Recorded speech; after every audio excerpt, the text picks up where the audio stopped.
Hi friends, நான் 2 கோழி வந்து அடை வச்சு இறக்குனேன். அதுதான் வந்து நான் ஸ்டார்ட் பண்ணியிருக்கேன் பிஸ்னஸா.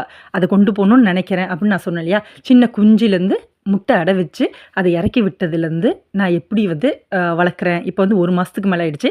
அந்த 1 மாசம் நான் வந்து அந்த முட்டை அடை வச்சதுலேருந்து என்ன ட்ராவல் பண்ணேன், எப்படி வளர்த்தேன், இந்த புழு வந்து ஸ்டெப் பை ஸ்டெப்பா புழு வளர்த்தேன். வந்து அதுக்கு சின்ன இடம் இல்லாதப்போ கூண்டு அடிச்சேன். இதெல்லாம் நான் வந்து காட்டுறேன் பாருங்க. இப்போ முட்டை வந்து நான் வச்சது பனிக்காலத்தில. நான் அரிசியில தான் அடை வச்சேன்.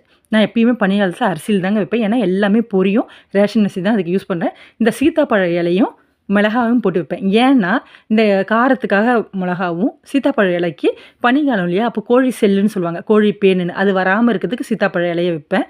இப்போ பாருங்க நான் வச்ச முட்டை எல்லாம் பொரிஞ்சிடுச்சு. இப்போ இந்த குஞ்சுங்க 3 நாள் குஞ்சு.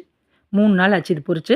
இப்போ பாருங்க அவங்க அம்மா கூடயே இருக்கும். நான் அரிசியில வச்சதுனால சின்ன சின்ன அரிசியெல்லாம் அவங்களே பொறுக்கி சாப்பிட்டுப்பாங்க அதில. நம்ம பக்கத்தில தண்ணி வைக்கணும். கொஞ்சம் குருணையா அரிசிய வந்து மிக்ஸியில வந்து அரைச்சு கொஞ்சமா போட்டுட்டோம்னா, குருணை போல இங்க பாருங்க குருணை போல வச்சுட்டோம்னா, அவங்க சாப்பிடுவாங்க. இப்போ இறக்கி விட்டாச்சு. நான் வந்து இப்போ பாண்டில் தான் வச்சிருக்கேன். இப்போ தான் ஸ்டார்ட்டிங்னால இது வந்து எனக்கு தெரிஞ்ச முறையில தான் நான் இது வளர்க்குறேன். உங்களுக்கும் வந்து இது யூஸ்ஃபுல்லா இருக்கும் தான் ஃபர்ஸ்ட்டுலேருந்து நான் கிளிப்பிங்கா எடுத்து வச்சுக்கிட்டு உங்களுக்கு இத ஜாயின் பண்ணி காட்டுறேன். இங்க பாருங்க இது கோதுமை. கோதுமை இருக்கும் இல்லையா? அத வந்து தவுடா, சோளம் இதெல்லாம் போட்டு நான் வீட்லயே வந்து கோழி தீவனம் ரெடி பண்ணேன். அத நான் ஒரு வீடியோவா உங்களுக்கு போடுறேன் எப்படின்னு.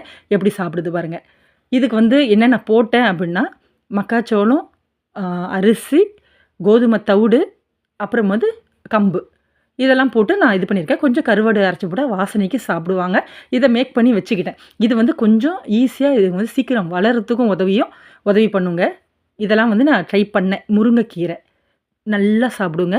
இப்ப இதில இன்னொரு விஷயம் என்னன்னா, தீவனம் கடையில வாங்கி போடுற தீவனம், நம்ம ரெடி பண்ற தீவனம் எல்லாமே வந்து கோழி சாப்பிட்ரும்னு சொல்லுவாங்க.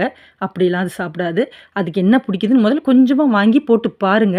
சிலது வந்து நல்லாவே சோளம் சாப்பிடும். எங்களுது சோளத்த தொடவே மாட்டேன்து. இது போல அரைச்சு குடுக்குறப்போ கொஞ்சமா சோளம் போட்டு குடுத்தா தான்.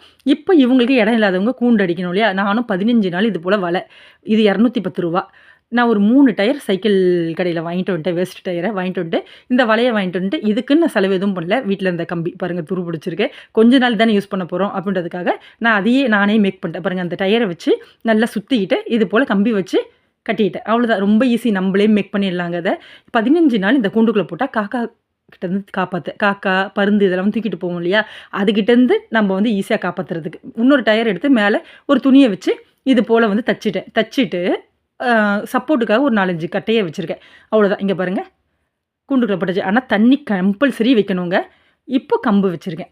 நான் வந்து காலையிலலாம் வெளியில வந்து அந்த கூண்டுல போட்டுட்டேன்.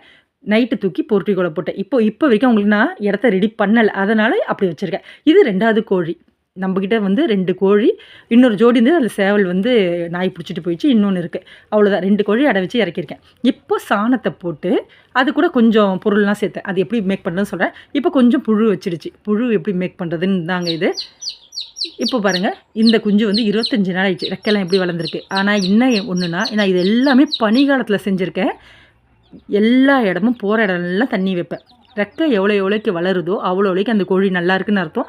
இதுவரைக்கும் எந்த ஒரு சொட்டு மருந்தோ, எந்த ஒரு எதுவுமே குடுக்கல. நாட்டு கோழி வளர்க்குறப்போ இதுதாங்க.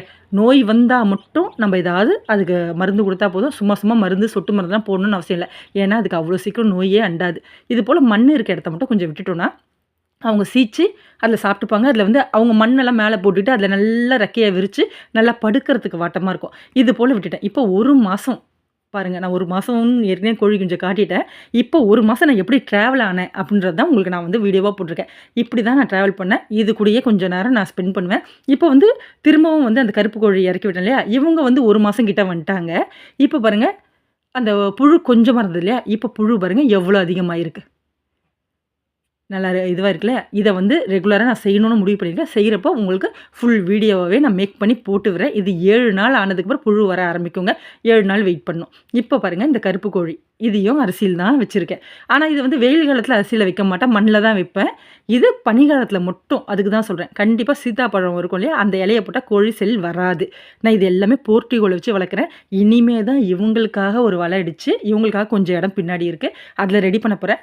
இன்னும் அது நல்லா என்னால வளர்க்க முடிஞ்சா, கொஞ்சம் பெருசா டெவலப் பண்ணலாம். ஆனா, முதலீடுன்னு பெருசா எதுவுமே போடல. என்கிட்ட இருக்க 2 கோழி வச்சு தான் நான் இத ஸ்டார்ட் பண்றேன். கொண்டு போணும் பிஸ்னஸான்னு ஆசைப்படுறேன். என்ன போல இருக்கவங்களுக்கு இது யூஸ்ஃபுல்லா இருக்கும் இல்லையா? அதுக்காக தான். இதெல்லாம் வந்து 3 நாள் குஞ்சுங்க. இங்க பாருங்க மண் இருக்கப்போ இவங்களும் அடுத்தது. இவங்க வந்து அந்த மண்ணை சீச்சு அது போல் பண்ணுறாங்க. இதில் ஒரு கோழி குஞ்சுக்கு மட்டும் கால் கொஞ்சம் அப்படியே ஒரு வளைச்சா போல் இருக்குது. வளர வளர பார்க்கலாம் அது எப்படி நடக்குது என்னன்னு. இப்போதைக்கு இவங்க கிட்ட 6 குஞ்சு இருக்காங்க. முன்னாடி இறக்கி விட்டோம்லையே அது பாருங்க. அவங்ககிட்ட 7 குஞ்சு இருக்காங்க. இதுதான். இதில் வந்து நம்ம எப்படி காக்கா குருவிகிட்டேருந்து, எல்லாத்துக்கிட்டேருந்து, பருந்துகிட்டேருந்து, பாம்புகிட்டேருந்து, கீரிப்புள்ளிகிட்டேருந்து காப்பாற்றணும். நோய் இல்லாமல் பார்த்துக்கணும். இவங்கள வளர்க்கணும். இதை நான் கொண்டு போகணும். இதை வந்து எப்படி வளர்த்தேன்னு உங்களுக்கு சொல்கிறேன். பிடிச்சிருந்தா லைக் பண்ணுங்கள். Bye friends.